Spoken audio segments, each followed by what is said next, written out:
Well, he's not afraid of dirty jobs, but now people are slinging mud because he's supporting Walmart jobs. Hi, everyone. Glad to have you. I'm Neil Cavuto, and it is the ad that is driving Walmart critics mad. I'm still here, and I believe I will rise again. We will build things, and build families, and build dreams.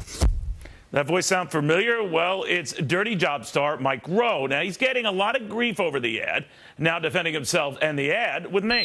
I'm using Walmart to talk about the fact that, in my own humble opinion, $250 billion from a leading corporate iconic brand is a good thing. Now, what well, they have to be held to that number, They've right? got to be held to it. They have to do it, right? Look, and if they don't, I'll come back in a heartbeat and talk like this and apologize if it makes everybody feel better. But look, I hope Lowe's is watching, or Best Buy, or Home Depot, or pick any of the Fortune 5, and in relative terms, follow suit. All right, so is there anything dirty about that? A multi-year plan to buy only American goods. To Ben Stein, Charles Payne, Dagan McDowell, along with Adam Lashinsky, Charlie Gasparino. Charles Payne, what do you think? I love it. And listen, the only people who really, I think, criticize Walmart are people who've never created any jobs, who I don't get the fact that Walmart has made life so much better for so many Americans, the majority of America. And I think for them, Walmart represents capitalism or represents free markets, and it's a different sort of hatred out there.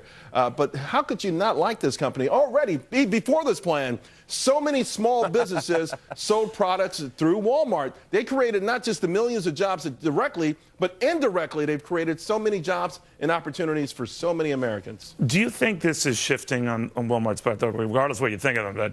But look, if we make this multi-year commitment to only buy from, American goods from American makers, we might get these other guys off our back.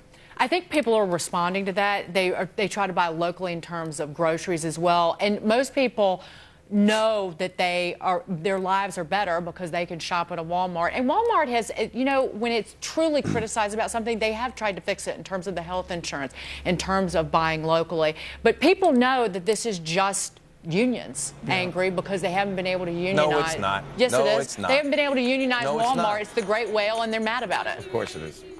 Adam, you don't think that if Walmart were to be unionized tomorrow, that a lot of this friction would go away? Look, a lot of things could happen tomorrow. This conversation, you guys are in la-la land on what they're talking about here. The people whose businesses, who've been put out of business by Walmart, are the ones who are angry at Walmart. Charles, I'm not making a value judgment on anybody who's right or wrong. I want to say one thing. Do not speak for my parents, because my parents were put out of business by Walmart and Sam's Club, and they will admit because they got out-innovated. They didn't try and keep up. They didn't change. So don't speak for my parents. That's my job. You know, again, I'm not speaking for your parents. My point is, for Walmart built its business over the last several decades by buying goods in China, period. And that's just a fact. And now they are reacting to the criticism of that. I know. Again, I'm not making a value judgment, but they are in a propaganda campaign saying, hey, we're buying locally. Fine, they're buying locally. This guy got paid to get involved in their propaganda campaign. That's fine. Why is it propaganda that a company is defending itself? And it wouldn't be, propaganda if he was taking the other? Oh, yeah, and the unions aren't spewing. No, listen, I'll say it again. I'm a union guy. I'm all for organizing. No one cares. No one cares. But this is a good. Actually, some people do care because the unions do some good things. No one cares about your past. No, about you. About you. I don't care about me. Should I go home now? Not Mike. In any event, why can't they defend themselves? I think in all seriousness, you raise a valid point. But Ben, where is this going and to what end? Obviously, Walmart wants to be on offense here, say, look what we do, look what we're continuing to do, look what we're committing to do. What's wrong with that?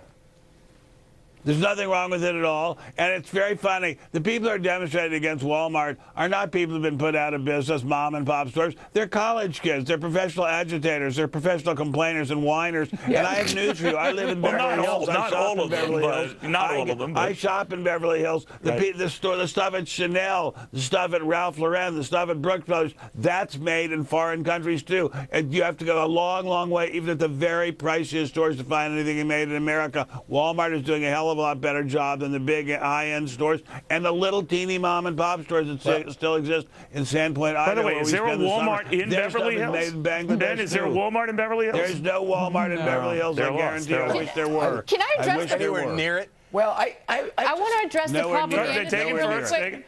To say something, they call this is an advertisement. Mike Rowe is an actor. He got paid for the use of his voice. He's got a hell of a voice. My God. But, you know, I was walking by the makeup room. The walls shook. Wait, well, let me finish. George Clooney did an ad for Budweiser. Why is he not an evil guy for encouraging people to drink? Why is John Goodman not a bad guy and making people fat because he did a voiceover? Let me just finish.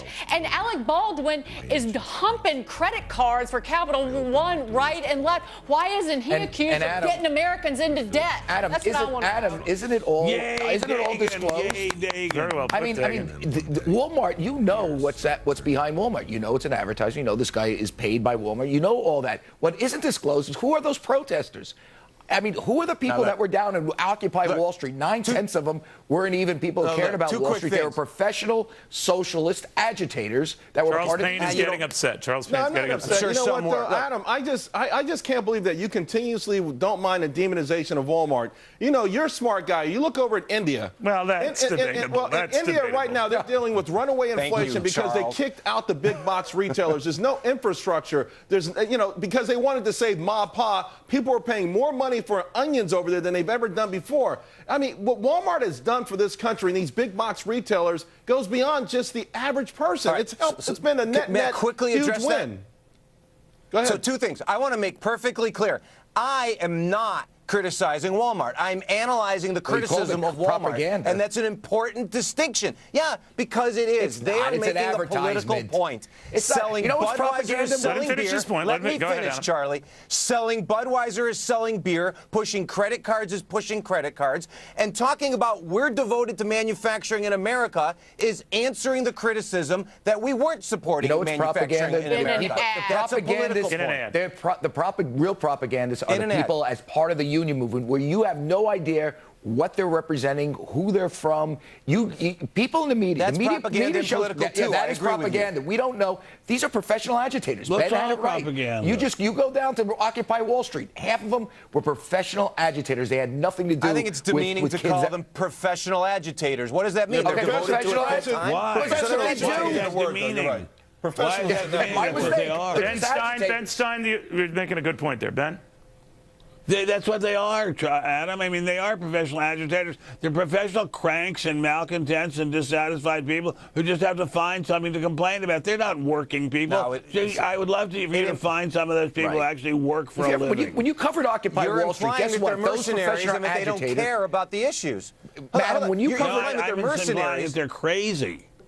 When I covered Occupy Wall Street, guess what those occupiers were doing? They were screaming at people that worked on Wall Street that made $60,000, $50,000, $40,000 a year. Those are professional agitators screaming at working class people. But Adam, I still think you get the comment of the segment when you refer to us as being in La La Land. Normally, that's what we throw at you out there. So touche, my friend. Thank you, Neil. All right. Well, thank you. When we come back, just the facts, ma'am. Secretary Kathleen Sebelius is saying that there is no evidence of any job losses from the health care law. But the numbers might be telling a very, very different story. The Forbes gang crunching those numbers at the top of the hour. But up next, oh, baby. Hear about this? A key Democrat wants $500 bank accounts for everyone at birth. Taxpayers, start crying.